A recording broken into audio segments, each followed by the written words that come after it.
salut tout le monde, c'est Syntox. Aujourd'hui on se retrouve pour une nouvelle vidéo sur World of Warcraft. J'espère que vous allez bien. En tout cas c'est un guide donc sur le Rogue Assa à la 8.3.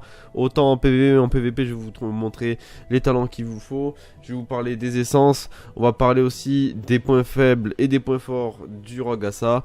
Et puis on est parti. Alors n'hésitez pas à rejoindre mon live sur Twitch. Je stream quasiment tous les soirs. Vous avez le Discord, le lien Twitch, les liens des réseaux sociaux et tout. Tout est dans la description. Donc n'hésitez vraiment pas à venir sur le live afin de parler, d'animer ce live. Voilà, c'est grâce à vous si le stream est animé, pas grâce à moi. Je vous le répète encore, c'est vous qui animez le live. C'est vous qui interagissez. Bref, sur ce, on est parti pour le guide donc du Rogue Assa. Donc le Rogue Assa, déjà son point fort, le point fort du Rogue Assa, ça va être surtout sur mono-cible. Voilà, c'est vraiment une spé qui est très forte en raid notamment, mais qui se perd un peu lorsqu'il y a beaucoup de cibles, du multi. Donc dès qu'on part sur de l'AOE, le Rogue Assa c'est très compliqué, mais je vais essayer de vous montrer comment combler ça, comment combler le manque d'AOE du Rogue Assa. Sachant que le Outlaw, alors la question qui est présente souvent sur les forums, etc. Et même qu'on m'a demandé quand je jouais avec des personnes qui jouaient Rogue, on me dit pourquoi tu joues à ça sachant que le Outlaw est mieux en Mythique Plus. Alors il faut savoir que le Outlaw n'est pas forcément mieux en Mythique Plus. Alors il est un peu plus fort sur de la OE, mais le problème du Outlaw c'est que c'est de la RNG, c'est-à-dire ils ont des procs à faire, ils lancent des dés, en fait ils doivent avoir le bon buff. Et je déteste de jouer avec cette spé justement pour ça. Donc je ne jouerai pas Outlaw et je vais vous montrer que le Rogue Assa est quand même viable en Mythique Plus et par contre est très viable en raid parce que de toute façon il n'y a que des Rogue Assa en raid. Mais est très viable en Mythique Plus, c'est-à-dire on peut rivaliser avec à peu près toutes les classes et on arrive à se démerder. Voilà. Le Rogue Assa est très viable, il n'est pas pourri, il n'est pas nul, il n'est pas en dessous que le Outlaw. Le Outlaw est juste un peu au-dessus en AOE, mais je vais vous montrer comment combler un maximum ça. Même si le Outlaw en AOE restera toujours meilleur que le Assa. Mais ça, c'est autre chose. Sur les boss, vous lui mettrez une pilule. Le Rogue Assa, déjà, on va parler des stats. Donc, je vais enlever ça. Tac. Wow, j'affiche tout là. Alors, les sacs, au niveau des stats qu'il va nous falloir... Il va nous falloir donc de la hâte. La hâte, c'est la priorité numéro 1. On va maxer la hâte un maximum. Alors... D'abord c'est la hâte et la maîtrise et le critique, on va essayer de faire un équilibre. Donc c'est à dire que imaginons le mieux en stats, ça serait déjà que j'atteigne les 20% de hâte et que je stabilise mon critique et ma maîtrise. Parce que là par exemple j'ai trop de maîtrise par rapport au critique, donc il faudrait que j'ai l'équivalent en critique et maîtrise. Ça encore c'est question de stuff. Mais voilà, globalement il vous faut priorité sur la hâte et ensuite vous essayez d'équilibrer le critique et la maîtrise. Voilà, n'essayez pas, faites pas trop de maîtrise, faites pas trop de critique. Donc on va essayer de faire justement, imaginons maxer la hâte et on équilibre le critique et la maîtrise. Alors les stats exactes qu'il vous faut en pourcentage je ne les connais pas, mais voilà, moi je le fais à l'œil, c'est à dire que je sais qu'il me faut de la hâte, donc dès qu'il y a de la hâte je le mets.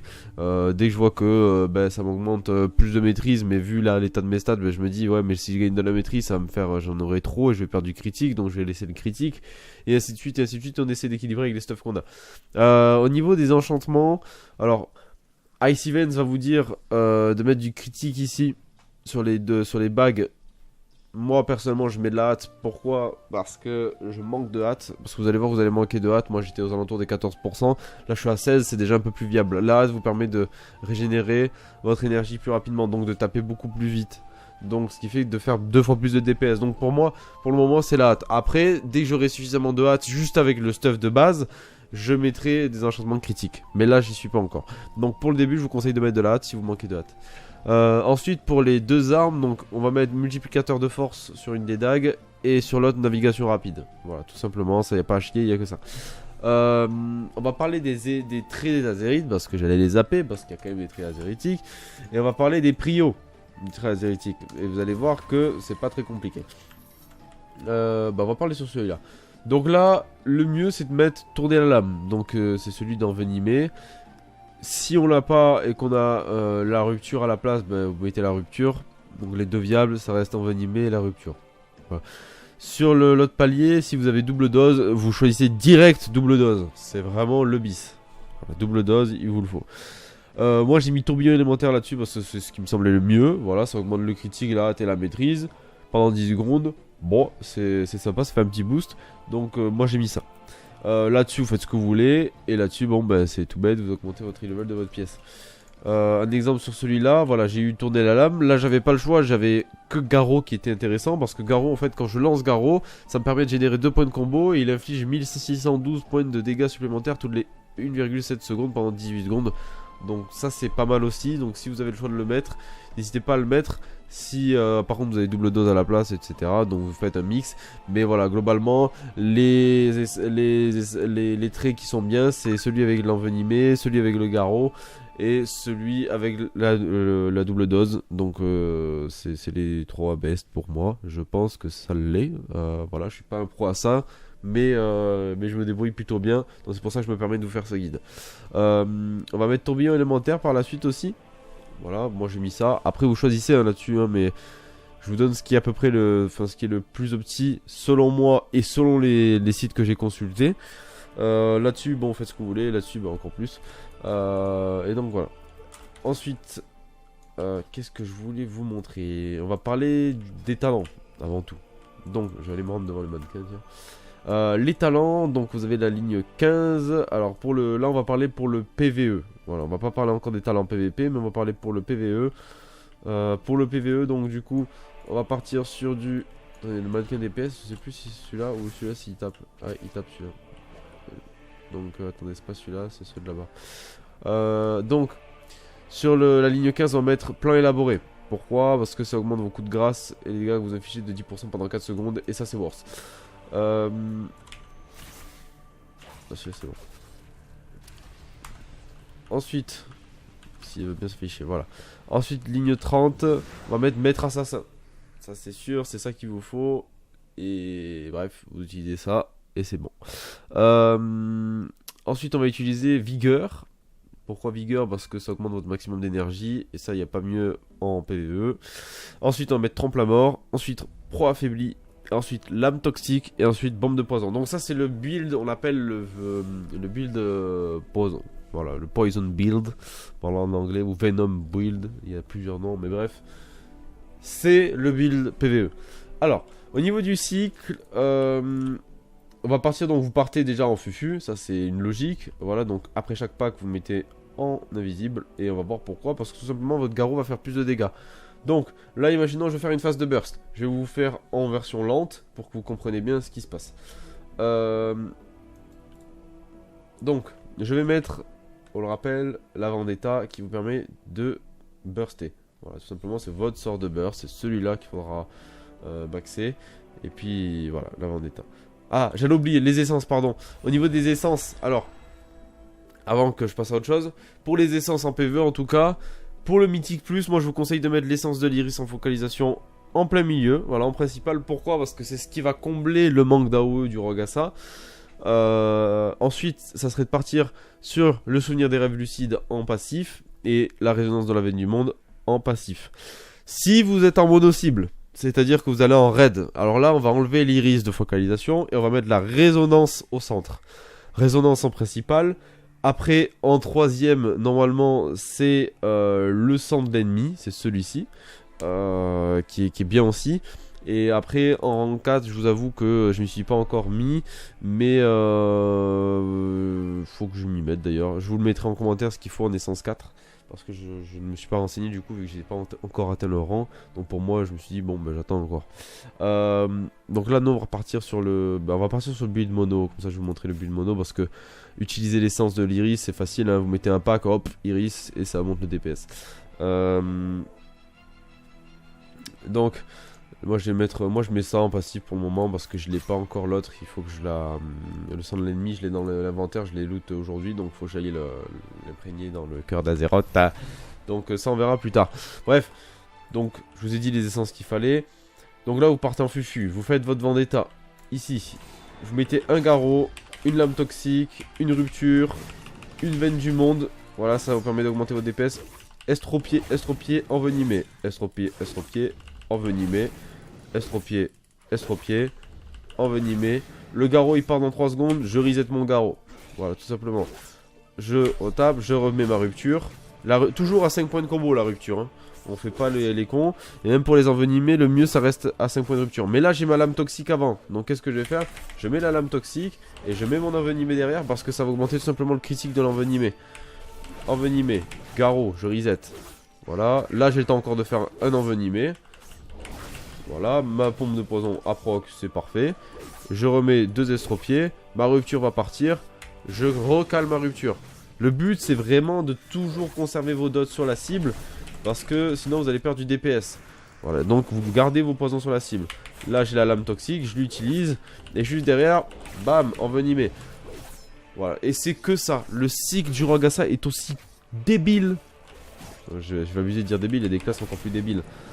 Mais voilà, c'est vraiment ça le Rogasa. Le but c'est vraiment de maintenir vos poisons et vos saignements sur la cible et de faire des envenimés par-ci par-là avec la bombe des poisons. Si on part, donc du coup, la veine du monde, vous pouvez l'utiliser de temps en temps, sachant que les bursts du Rogasa reviennent globalement vite. Vous pouvez les réutiliser, genre là j'ai veine du monde, vous êtes sur un trash qui fait assez chiant en mythique plus. Bon, normalement vous n'êtes pas avec du veine du monde, mais imaginons vous avez pris veine du monde, vous avez oublié de changer, bon, mais vous utilisez votre veine du monde. Ça reset au bout de 1 minute, donc c'est globalement très rapide. Donc, voilà, ça c'est pour le gameplay. Des petits tips que je peux vous donner, sachant qu'on a mis le talent qui permet que Garrot fasse plus de dégâts. Alors, vu qu'on a mis ce talent là, alors attendez, vu qu'on a mis ce talent là, ce que l'on peut faire, c'est que en plein boss, imaginons il y a une phase où il s'en va, voilà, il s'en va, il revient, une petite phase comme ça, une petite phase d'animation ou quoi. Vous allez vous mettre votre disparition, vous allez vous remettre derrière, vous remettez votre Garrot, et là vous repartez, lame toxique, envenimé, hop, vous calez votre rupture dès que possible, voilà, et ensuite vous repartez sur l'enchaînement. Ça permet à quoi en fait? Ça permet juste de remettre votre Garrot amélioré entre guillemets. Donc ça c'est vraiment utile quand il y a des phases ou quoi, le boss s'en va, bon vous mettez en invisible, vous lui remettez un petit Garrot un peu amélioré, on va l'appeler comme ça. Et du coup ça vous permet de faire un peu plus de dégâts. Voilà, ça c'est globalement le Rogasa en PvE, le cycle du Rogasa. Du moins que je fais, je sais pas s'il est parfait. Mais voilà, après bien sûr vous avez des trucs situationnels, hein, donc s'il est trop loin et que vous voulez gratter des points de combo, vous lui faites un couteau empoisonné. Voilà, ça va gratter des points de combo et après vous vous TP derrière envenimé. Il y a aussi, à pas oublier, votre ficelle qui permet de retransmettre l'aggro au tank, ça c'est très utile en Mythique Plus, mais ça je vous l'apprends pas. Vous avez le Shroud de masse, donc c'est-à-dire ce qui permet de mettre invisible tout le monde, qui est très intéressant aussi, qu'il faut mettre. N'oublie pas votre kick. Le cécité qui peut permettre de chip entre guillemets un mob. Donc c'est-à-dire imaginons il y a 3 mobs en face de vous. Le temps que vous dit écoute tu peux t'occuper de celui-là. Et vous pouvez pas le stun en fufu parce que imaginons c'est une dame. J'en sais rien, vous pouvez pas le faire. Il est insensible. Là vous lui mettez une cécité, il bouge pas. Et le druide le serment par exemple. Voilà, mais ça c'est très situationnel. Donc je vais pas vous l'expliquer. C'est à vous de après connaître votre classe au fur et à mesure. Moi je vous explique le plus gros. Alors au fait, aussi, en CD défensif, vous avez donc évasion, hein, c'est ce qui va vous permettre vraiment de survivre beaucoup de fois dès que vous prenez l'aggro ou que vous prenez un gros tic Saras et du coup, c'est ce qui vous restera pour vraiment survivre. Mais vous avez aussi la feinte. La feinte, vraiment, c'est important parce que ça réduit de 40% les dégâts d'AOE. Donc, quand il y a beaucoup d'AOE, je vous conseille de le mettre, ça soulage votre heal et vous, ça vous fait moins mal. Voilà. Globalement c'est ça le Rogasa en PvE. Je vais vous parler maintenant de tout ce qui est PvP. Donc en PvP voilà les talents. Je les ai là. Ah pourquoi ça s'est pas enregistré? C'est parti. Ah non il faut que j'applique je crois. Voilà. Pour les talents PvP c'est ça tout simplement. C'est maître empoisonneur qu'on va mettre. Subterfuge, désigné pour mourir, insaisissable, hémorragie interne, lame toxique, bombe de poison. Pourquoi on va partir sur ce build là? Tout simplement parce que le désigné pour mourir va vous permettre de régénérer 5 points de combo d'un coup. L'hémorragie interne c'est dès que vous mettez donc le stun avec l'aiguille en perfide, vous allez faire des saignements à la cible. Et ensuite lame toxique, bombe de poison, ça c'est le plus au pied. Je vais vous montrer ce que ça donne. Moi je joue comme ça, voilà.